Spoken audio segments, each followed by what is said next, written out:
Bueno, ahora sí, for this first presentation, we welcome Mr. Duncan Micklem, who will be presenting his work called Digitalizing with Purpose for a Step Change in Profitability. Duncan Micklem is Executive Vice President at Yokogawa Corporation of America and KBC, a Yokogawa company. Mr. Micklem started his career in the engineering industry with AMEC, that is now good, and after moving to KBC in a technical consulting role, he has held business management roles focused on business development, energy economics, strategy, restructuring, and planning. Mr. Micklem holds degrees in biology and geography from the University of Exeter, UK, and MBA from Cass Business School in the UK. Okay, Mr. Micklem, you may go ahead now with your presentation. Thank you very much.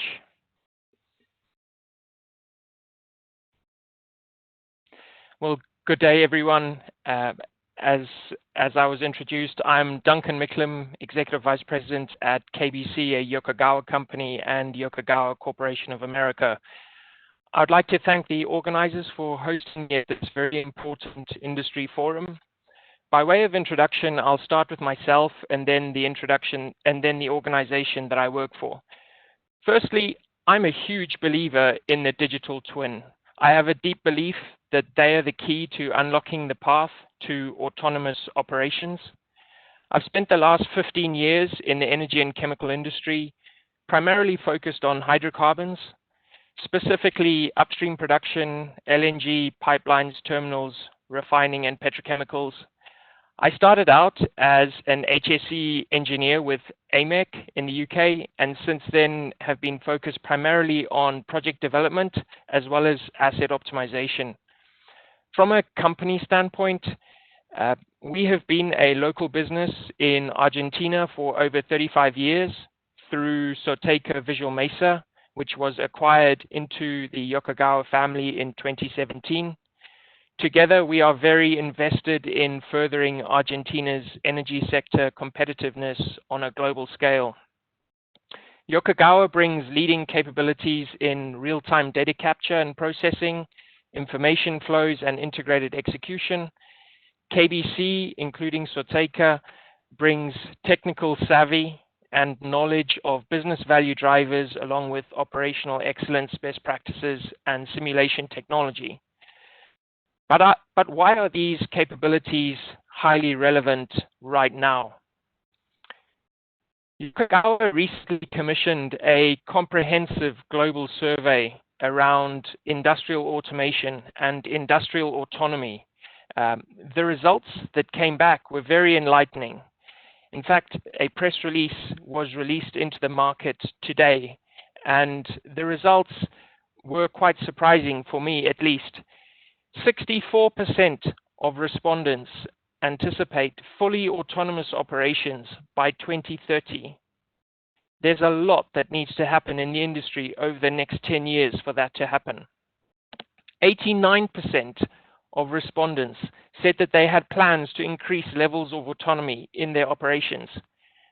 And 64% of respondents are conducting or piloting semi-autonomous or autonomous operations. And finally, 67% expect significant automation of most decision-making processes over the next 3 years or by 2023. These numbers blew me away. I was involved in a similar survey back in 2017, and these numbers really emphasize how adoption of digital and digitalization has accelerated in recent years. But why is the industry digitalizing at this speed? Why so fast? Well, to remain relevant, we keep hearing about disruption, particularly to the oil and gas sector. Companies must survive, digitalize, and then transition. So my presentation today is about how assets and their supply chains can be digitalized in a way that drives maximum return on capital employed, or ROCE, at an acceptable level of risk. Through this chart that you see, we connect frontline digital initiatives, which you see on the left, to value on the right.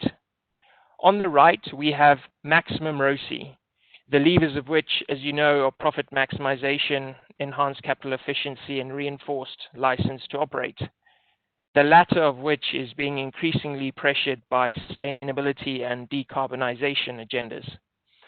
These, in turn, break down into various functional goals, which are impacted on the front line of operations. And you see some of these areas on the left.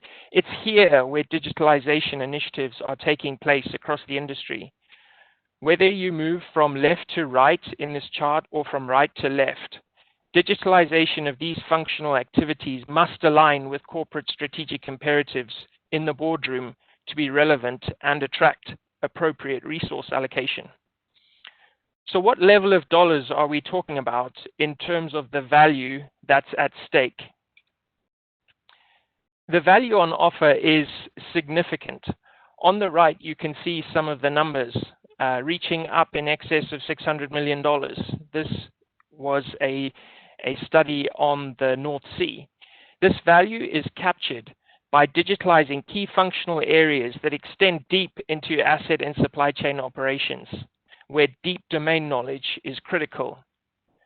Talking about assets and supply chains, asset optimization and supply chain optimization on their own are not new concepts, but very few companies have successfully taken a holistic approach to integrate them, addressing all aspects of the business model. Instead, many have remained focused in their own silos. But when you do take a holistic approach and integrate the two, the value is significant. It takes on new meaning. We're looking at tens of hundreds of millions of dollars of incremental value created. Asset optimization and supply chain optimization are well-used terms, and to a lesser extent, value chain optimization. But why? When value is what is it that we desire? So what do we actually mean by value chain optimization? It is the agile optimization of fluids, feedstocks, and other inputs with products and operations to reflect market demand and prices. By optimizing assets in the context of their supply chains and vice versa, supply chains in the context of assets, value chain optimization is achieved, and in doing so, the demand pull business model is achieved. The concept of value chain optimization is applicable across the energy and chemical industry and involves alignment of assets and the supply chains in which they exist. The implication of alignment is really important. It's a mindset shift from inward orientation focused on inputs and own organizational needs to outward orientation focused on market needs and customer experience. This is all good in theory, but where do you start in practice? Here we illustrate 4 levels of business model evolution, with investment required across the x-axis, organizational impact on the y-axis, and corresponding level of value derived across the top. Almost all value capture is derived initially at the bottom left from point solutions. For example, a process simulator, an LP system, a DCS, SCADA, CMMS, the list goes on. However, the level of value capture from the point solutions is limited unless they are able to become connected with each other. With enhanced connectivity between point solutions, processes must change, and perhaps the organization might need to change as well. And so with this concept, you can see how thinking big, developing a vision on the front end of the process is crucial for value capture at scale later on. Because if you don't, you run into issues later on. The value gets constrained because as you try to scale the point solutions, they might not be compatible with each other. This is where the approach is so important. I've heard from a number of companies across the industry who've embarked on digital projects. Some have been intentional with their approach, others not so intentional. The approach must be to think big on the front end, then to start small, scale fast, and finally, drive adoption. Not start small, scale fast, and then think big to justify what's been done with the MVP and to have the big thinking help justify and aid driving adoption. The outcomes promised when that happens just never materialize. Don't get me wrong, organic, homegrown innovation is fantastic, but too often we see companies start small by developing an MVP. They then try and scale it, realize they cannot for whatever reason. They then need to go externally to source a commercial solution in the market, and in doing so waste a lot of time and money. And so you can see that missing out the think big step on the front end is both risky and wasteful. But what do we actually mean by think big? In the context of autonomous operations, thinking big must involve some kind of remote operations center. But what type? They aren't all the same. Here we have a maturity model for the remote operations center. Those of higher organizational and digital maturity can strive towards fully automated facilities, which is to the right, whereas a centralized optimization center might be more befitting of those of slightly lower maturity. The nature of the portfolio also has some bearing in what is most appropriate. For example, a 2-refinery portfolio versus a large upstream E&P portfolio with multiple fields is quite different. Also, greenfield versus brownfield, where the decision is to either retrofit in digital or to design in from the beginning. Acceptance of maturity can often take a little bit of time due to misalignment between senior management and frontline staff. Often senior management have a little bit more of an optimistic view of their as-is maturity than the frontline staff. Only when acceptance is achieved and teams are aligned can setting a realistic destination take place. You might be thinking, well, what does that look like in practice? A great example of deployment of this approach is Gazprom Neft in Russia, with the establishment of an integrated production control center to manage its fleet of refining assets. According to the press release, the integrated production control center will take over operational production management, including control over daily plan fulfillment, product quality, energy consumption, equipment status assessments, and the monitoring of industrial and environmental safety. It will also be built based on modern, flat, cross-functional teams united in a cohesive environment of IT tools and big data analytics systems. Later on in my presentation, I will talk a little bit more about teams and the people and change management aspects. It's in this context that the next step is to start small, but work with highly scalable components. No matter where you are in the journey from industrial automation on the left to industrial autonomy on the right, with the various intermediate steps that you see along the way, for example, manual, semi-automated, automated, semi-autonomous, etc. The key enabler of starting small is a highly scalable, first principles-based integrated asset model that can be used to accurately represent the asset and the molecular interactions taking place. It must be able to be operationalized with real-time data to create a digital twin around which holistic, cross-functional convergence in understanding and action across organizational silos can occur. The integrated asset model digital twin constitutes the heartbeat of the plant, from which its pulsations drive other applications, for example, MES suites, analytics, AI, and machine learning. Because the integrated asset model digital twin is the most accurate reflection of the interactions, both linear and nonlinear, taking place within the asset, and is able to curate and clean operations data before feeding it into these other applications, this is what makes this approach so important. The more integrated the applications become with the integrated asset model digital twin, the greater the potential for increasingly autonomous operations through the value chain digital twin, because these applications are then able to deliver increased context for better decisions faster. Okay, so from starting small to scaling fast, the use of highly scalable digital twin components is vital. Each on their own, when operationalized with real-time data, constitute a digital twin. I've included a few examples here that you can see. The journey need not be linear, as I've depicted here, but from this, I hope you can see how the individual digital twins themselves start to come together in a type of patchwork of digital twins to form a single digital twin across the value chain. As these individual components are scaled and become increasingly connected, the reach of the digital twin expands. It's from this scaling that the value chain digital twin is derived to drive production, supply chain reliability, availability, and maintenance in an integrated way. With this scaling, the scope of optimization is widened to incorporate production, asset management, and supply chain activities. In addition, the optimization envelope across the value chain is expanded from well deliverability through the facilities to market.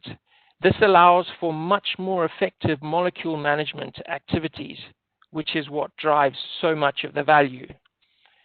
Historically, optimization within one of these areas would have been undertaken.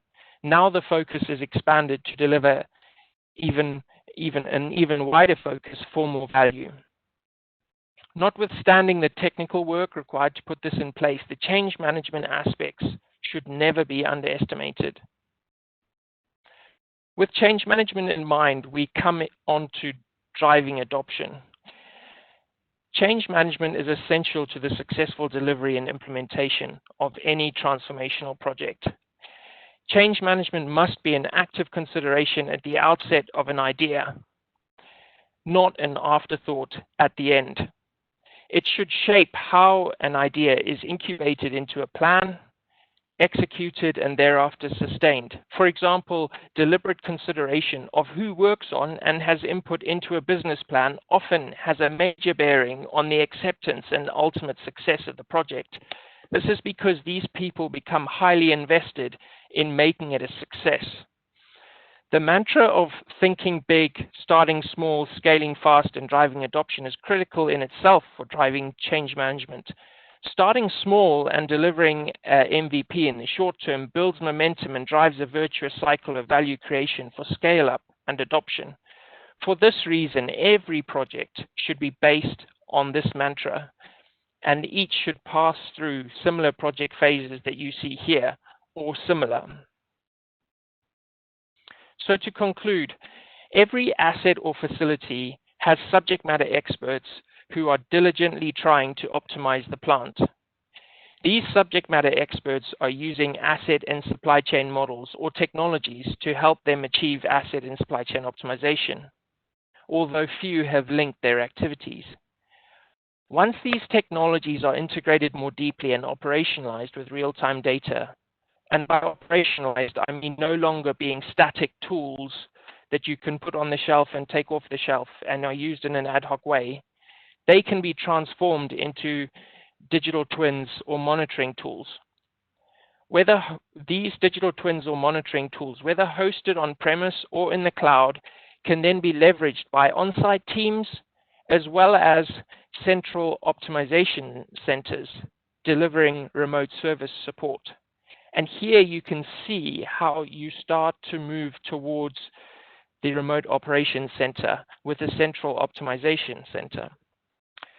The coming together of subject matter expert domain knowledge, real-time data, and models then enables much more effective co-piloting of the asset between the SMEs or subject matter experts and the technology. This co-piloting might take the form of unit process optimization, obviously advanced process control or dynamic real-time optimization, energy and utilities optimization, asset monitoring and management, supply chain planning and scheduling, and even modular procedure automation and operator training. All of these activities must come together into a value chain digital twin, following a very deliberate approach. Ladies and gentlemen, with that, I'll bring my presentation to a close and we'll take Q&A. Thank you very much.